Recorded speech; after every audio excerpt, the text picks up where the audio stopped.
Nuevo encuentro de Jazz Ciudadana con Jazz Aidar aquí en el Provincial Radio Online y en provincial.com.ar.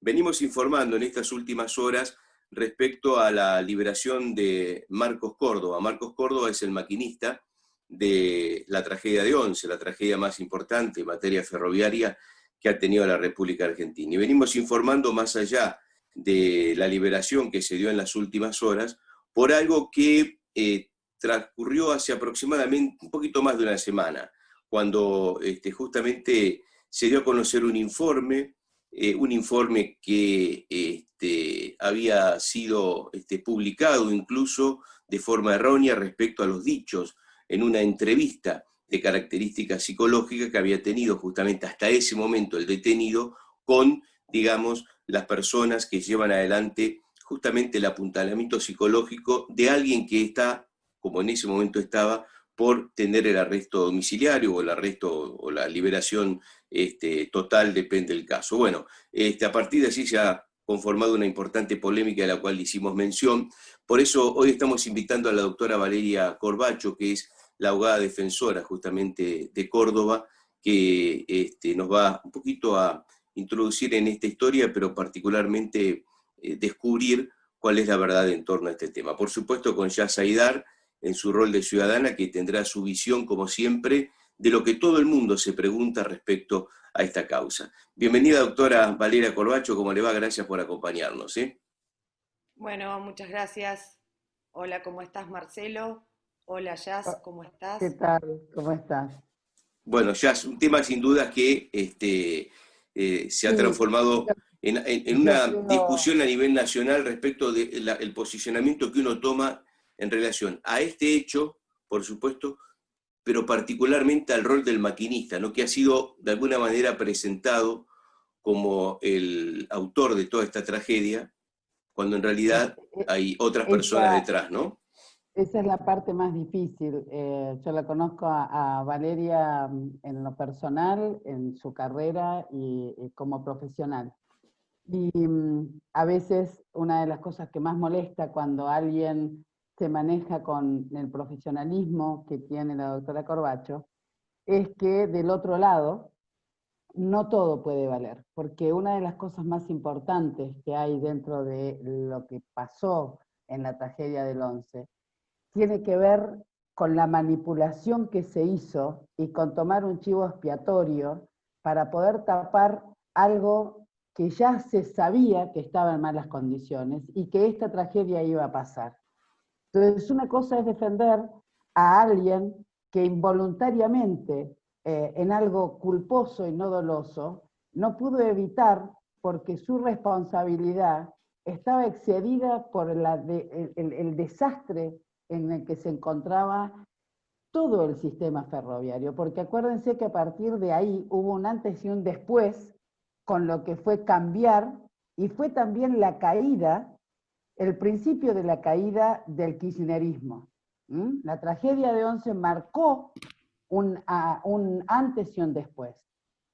Con esta introducción le quiero preguntar a la doctora Corbacho, porque hoy Marcos Córdoba, gracias a Dios, se hizo justicia y está cumpliendo su arresto domiciliario condicional que se venía pidiendo hace rato, pero hubo toda una operación, lo digo yo, me hago cargo como ciudadana, de fake news y de una intención del doctor Dalbón de pretender declarar nulo un juicio como si pareciera un hecho nuevo. De eso quiero que me hables, Valeria, que nos cuentes, que nos clarifiques, porque hubo tantas noticias en el medio de esto, que es, finalmente, Marcos Córdoba está gozando de su libertad condicional y va a seguir con tratamiento psicológico. Eso fue lo que te escuchamos en otras declaraciones a diferentes medios.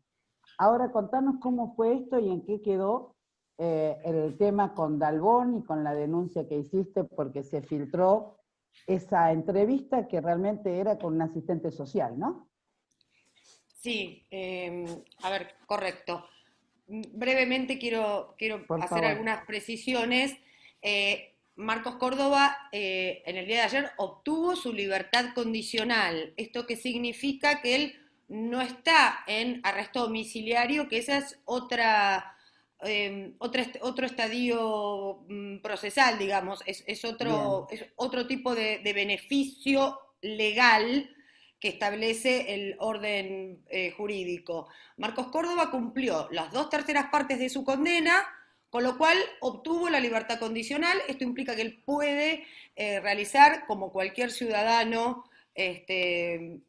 la vida de cualquier ciudadano de buena conducta, cualquier ciudadano de bien, todas las actividades que cualquier persona en libertad puede cumplir, ajustándose a determinadas pautas que le impuso el tribunal, que son básicamente el control por el patronato de liberados, que es presentarse cada X cantidad de tiempo a estar a derecho ante el patronato de liberados, tener un proyecto laboral que nosotros ya lo hemos informado. Eso igual va a estar sujeto al control justamente de una dirección que depende del Ministerio de Justicia, y continuar con su tratamiento psicológico, que esto, más allá de que se lo ha impuesto el tribunal, es algo que él claramente requiere, necesita y desea continuar con ese tratamiento psicológico, porque, como él mismo lo ha explicado, esta circunstancia trágica por la que él ha pasado es algo que lo va a llevar, él lo manifiesta así, de por vida, ¿no? Por eso ayer hablábamos de sentimientos encontrados, ¿no? Frente a la alegría de poder él reencontrarse con su hija, con su familia, con sus padres, con su esposa. Esta situación es sumamente compleja, ¿no? Uno puede estar muy conmovido por la libertad de su defendido, a pesar de que consideramos obviamente muy injusta la pena, pero bueno, esto se da dentro de un contexto de una tragedia, donde uno nunca puede olvidarse de las 51 familias, amigos y demás que han perdido a su familiar, de las personas que han quedado traumatizadas también por estar arriba de ese tren, con lo cual son circunstancias muy particulares donde, como dijimos, los sentimientos son claramente encontrados. Y eso lo lleva Marcos, como dice él, en su mochila, porque él estuvo allí también arriba de ese tren, y a pesar de haber hecho todo lo posible por frenar, ese freno que él aplicó no tuvo el suficiente aire para poder frenar el tren a tiempo, por causas que eran ajenas a su posibilidad, como lo reconoce la sentencia que confirmó la Corte. Por eso dijimos que el 95% de esa sentencia confirmada por la Corte nos dio la razón, nos dio exactamente la razón de lo que nosotros fuimos probando día tras día durante las 138 audiencias. Fueron 138 audiencias nada más que en el juicio oral, nada más y nada menos que en el juicio oral. Por eso llama mucho la atención que algunos abogados hablen con supuesto conocimiento de la causa cuando solamente de 138 audiencias estuvieron 42, o sea, mucho menos de la mitad, porque fueron expulsados del juicio. Con lo cual es muy difícil hablar de algo sobre lo que no conocieron directamente, porque no estuvieron en el juicio oral, no estuvieron durante los momentos más importantes del juicio oral, que fue cuando declararon durante audiencias y audiencias, casi 5 audiencias por peritos. En una causa de estas características, lo más importante fue justamente las audiencias periciales, donde de los 5 peritos, 3 oficiales, perdón, más de 5 peritos, sí, 3 oficiales y 4 de partes, tuvimos 5 audiencias por cada perito. Audiencias a la mañana y a la tarde teníamos. Así que imagínense qué poco serio puede ser llegar a opinar sobre cuestiones en las que no se presenció, no se interrogó, no se escucharon justamente, porque además no era un juicio claramente que se transmitiera en vivo y en directo, con lo cual reconstruir todo esto, salvo que, bueno, que se haya hecho un estudio particular y minucioso de cada una de las actas de debate. Imagínense, las actas son extensísimas, cada una de las actas de las audiencias de debate tiene más de 200 hojas, cada acta de debate, imagínense lo que habría que leer para poder hablar con prudencia, conocimiento y exactitud de esta causa, que es inmensa. Con respecto a la pregunta que me hacía Jazz, yo no voy a cometer exactamente el mismo error de dar a conocer el contenido de un informe que justamente está amparado por el secreto profesional. Pero sí les quiero comentar que a partir de un pedido que hice en el expediente, en el legajo de ejecución, la presidenta de la Cámara de Casación, que es de la cual dependen estas dos profesionales, la psicóloga y la asistente social, las mismas informaron a la presidencia de la Cámara de Casación que ellas habían efectuado las preguntas, que yo entiendo claramente fueron más allá de su propia especialidad, porque fueron preguntas muy concretas, muy precisas, y que excedían la manda judicial, pero ellas mismas admitieron en ese informe que hicieron a la doctora Ledesma, como presidenta de la Cámara de Casación, que su informe, además de haberse violado el secreto profesional, había sido tergiversado. La licenciada Cardia y la licenciada Blanco expresamente en ese informe a la doctora Ledesma expresaron que su informe había sido tergiversado, porque obviamente Marcos Córdoba siempre manifestó, incluso en estas circunstancias, que él siempre había frenado con los frenos manuales. Doctora, Y no era ningún hecho novedoso el que estaban dando a conocer, tergiversando claramente un informe que estaba bajo el secreto profesional, lo que había dicho mi defendido. Marcos Córdoba sale en tiempo y forma en relación, digo, a esta libertad condicional que recibe. Digo, pregunto esto, ¿no es? Por supuesto, Sale sí, Marcelo, Marcelo. a esto voy. No hay otra alternativa, Claro. no hay otra alternativa porque la ley es muy específica, son 2/3 de la condena, y también, que esto lo quiero aclarar, es muy oportuna tu pregunta, porque los 2/3 se cumplían el 30 de noviembre. ¿Por qué Marcos Córdoba sale el 30 de septiembre? Porque existe también una ley que tiene que ver con lo que se denomina o se conoce como incentivo educativo. Este incentivo educativo tiene que ver cuando la persona condenada realiza determinados, cumple con determinados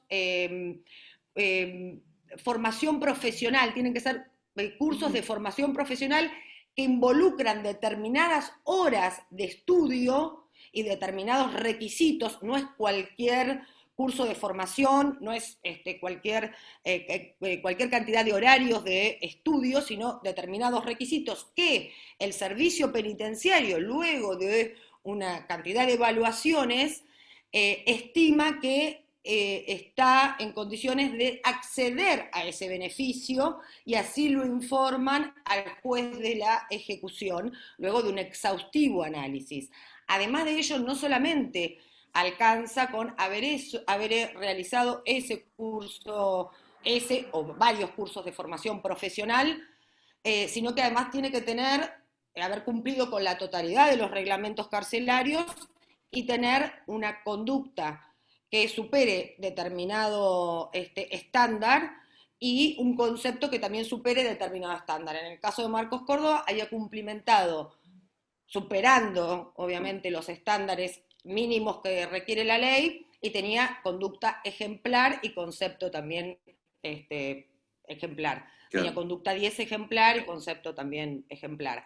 Con lo cual, él cumplió con los recaudos que exige la ley. No hay otra alternativa, no es que él pudo acceder por otras cuestiones que son ajenas. La ley es muy, muy estricta en este sentido. Digo, si sale en tiempo y forma.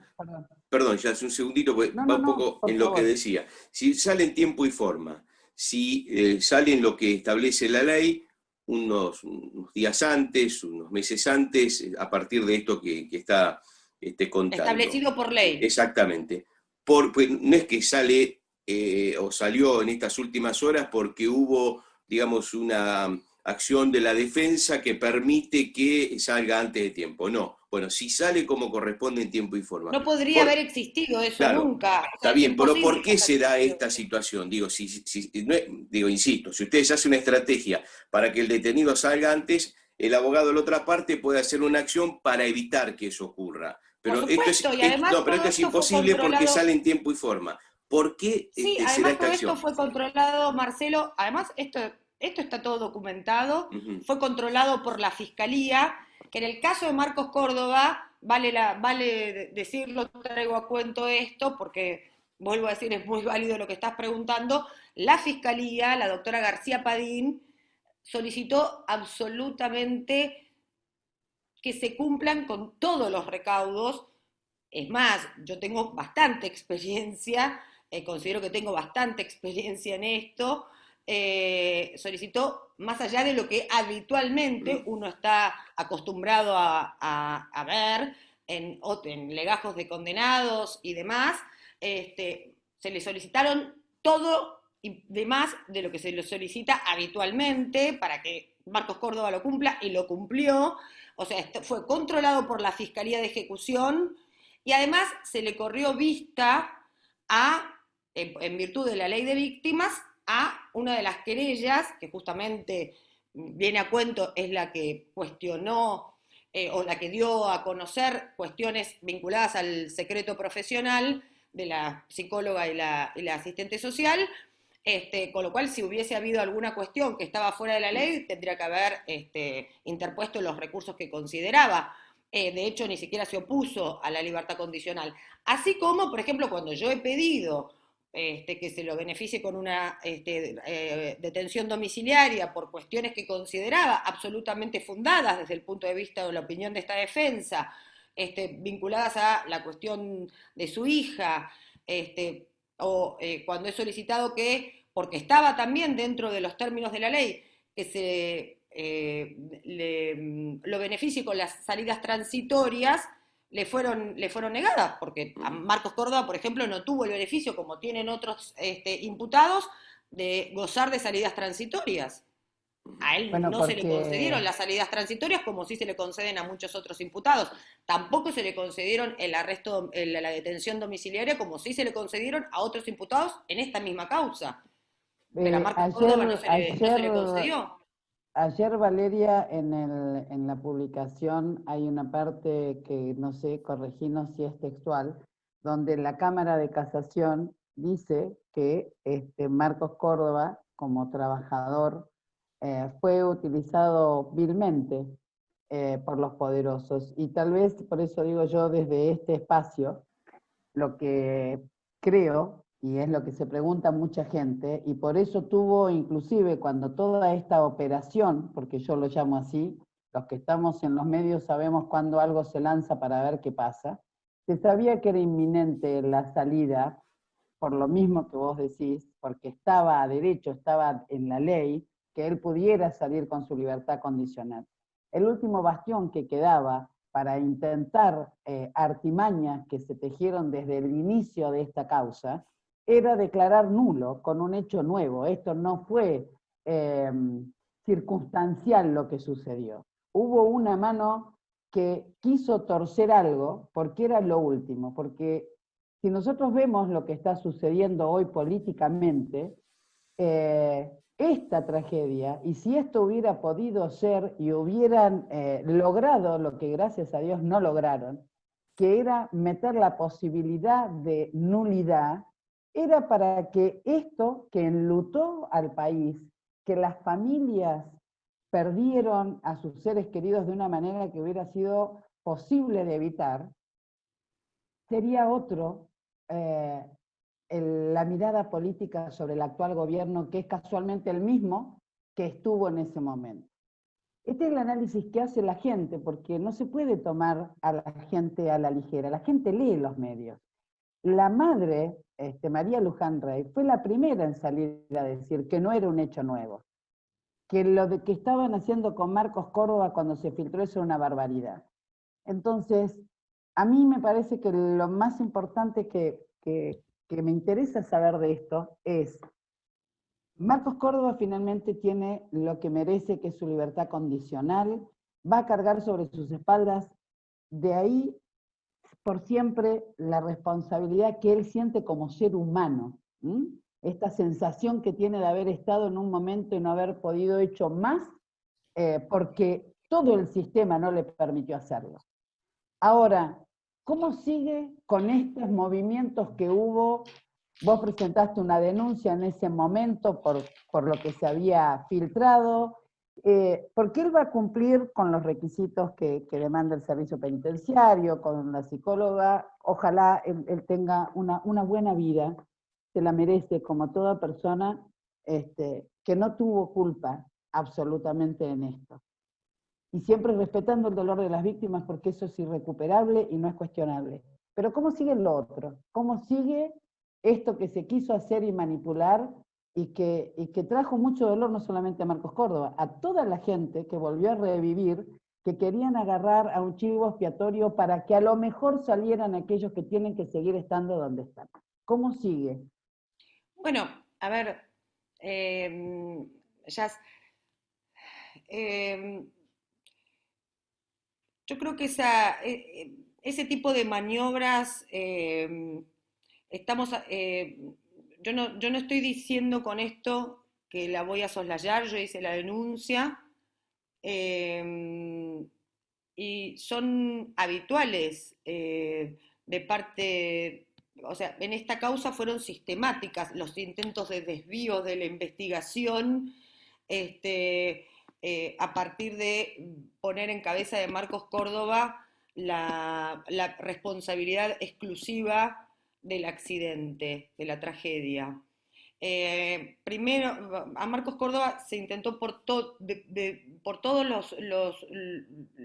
se buscaron todas las alternativas posibles y cada vez que fueron fracasando se intentó una nueva.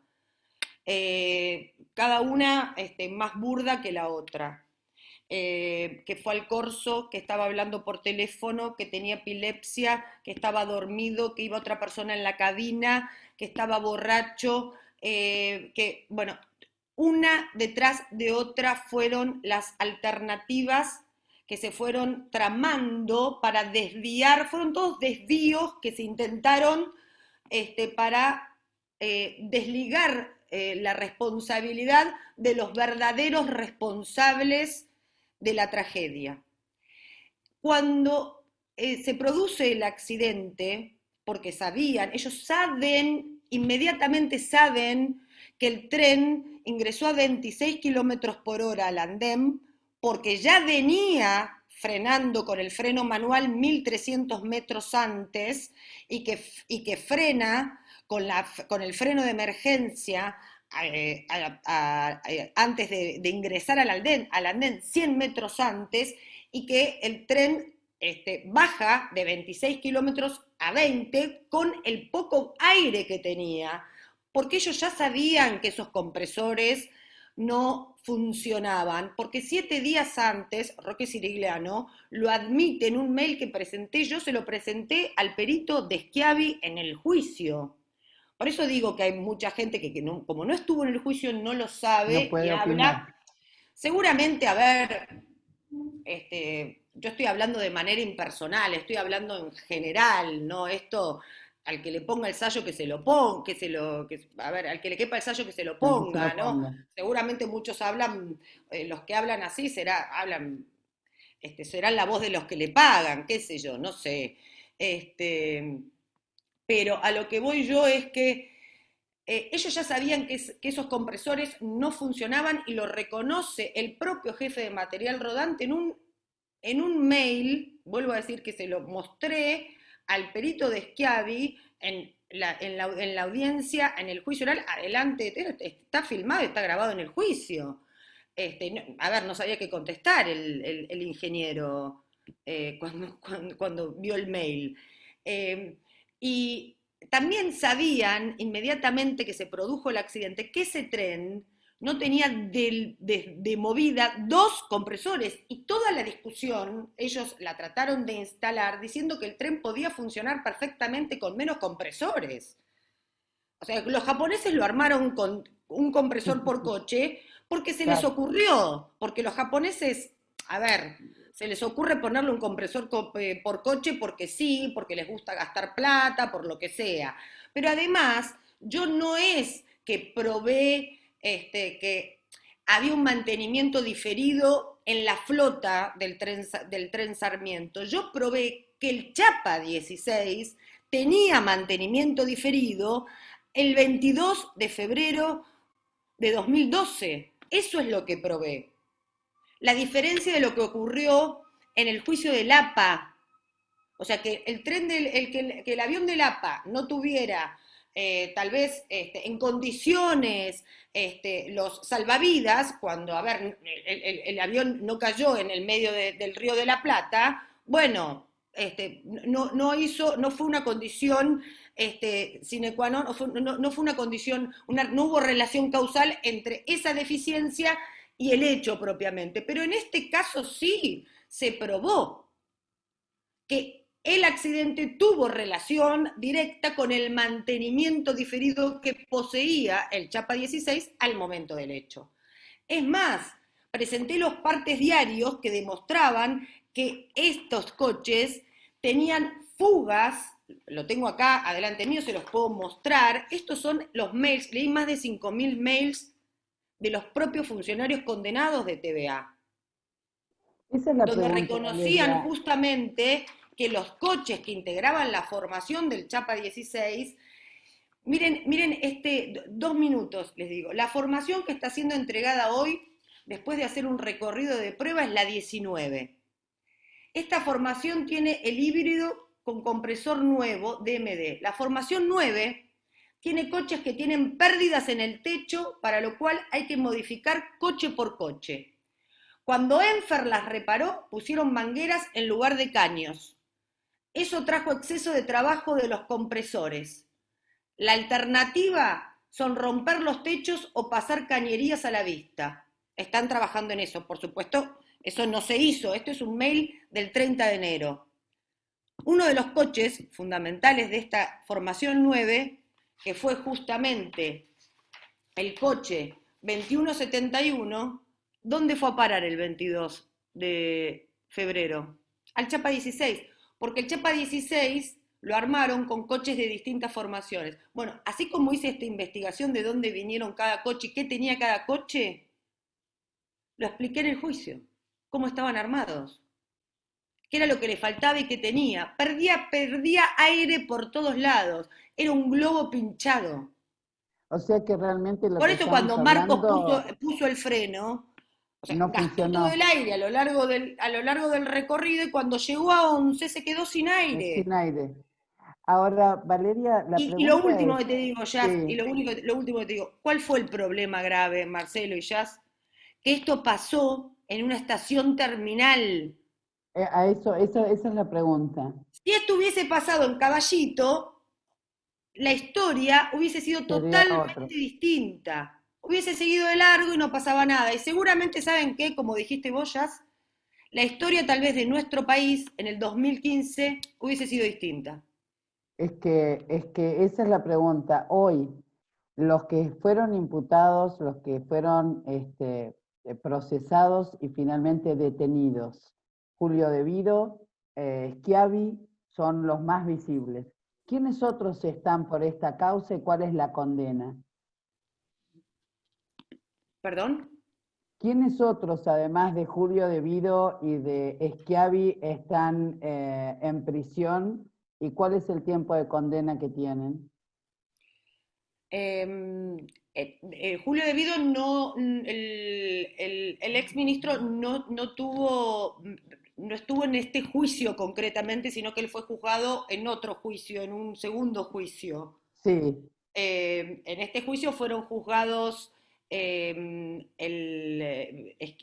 Schiavi, Jaime como secretarios de transporte, claro, y después otros funcionarios vinculados a la CNRT, otros funcionarios vinculados a la CNRT, y después toda la línea, digamos, de lo que eran los empresarios vinculados a la concesionaria, que, o sea, todo el mundo, o sea, esto creo que es una cuestión casi de conocimiento general, no es una cuestión que necesite ya casi probarse, igual está probada,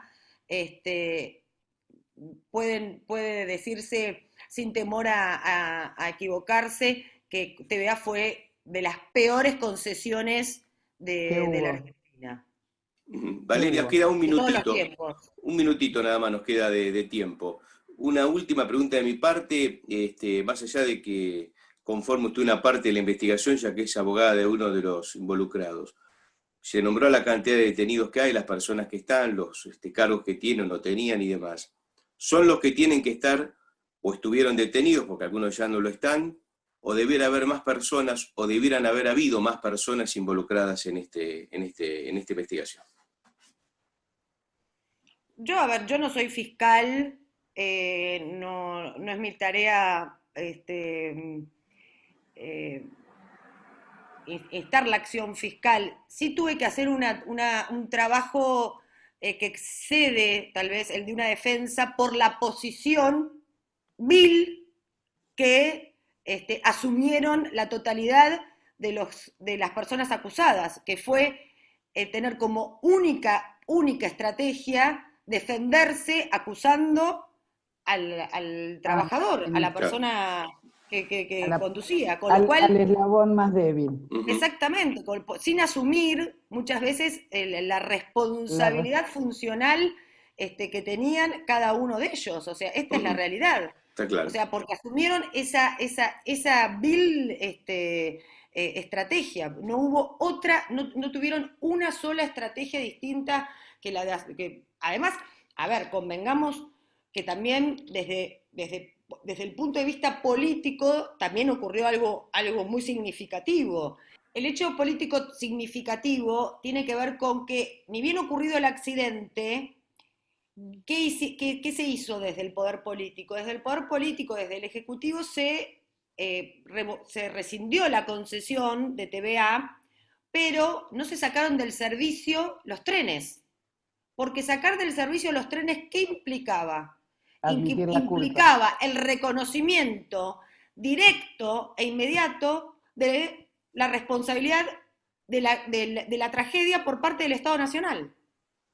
Entonces, la realidad es como la vamos a plantear justamente frente a los organismos internacionales, frente a la OIT. A Marcos Córdoba, el Estado Nacional le dio un elemento de trabajo que no estaba apto para salir a trabajar. Y este es el reclamo que vamos a hacer al Estado Nacional. Porque esto justamente es lo que le preguntaban, y él lo manifestó en alguna ocasión, colegas de ustedes, a quien fuera una persona para mí con mucha autoridad y con gran conocimiento, un gran auditor general de la Nación como fue Leandro Despuy. Sí, le preguntaban justamente, me imagino, periodistas extranjeros se lo preguntaban, y él lo contaba esta situación, me imagino que el trabajador estará haciendo un reclamo al Estado por haberle dado un elemento de trabajo que no estaba en condiciones. Y él explicaba, no, este señor está siendo juzgado por su propio Estado. Qué buen final que nos dejás. Me parece, esa parte nunca la habíamos pensado, pero vos estás hablando, el Estado le dio una herramienta que no estaba en condiciones para operar, para trabajar.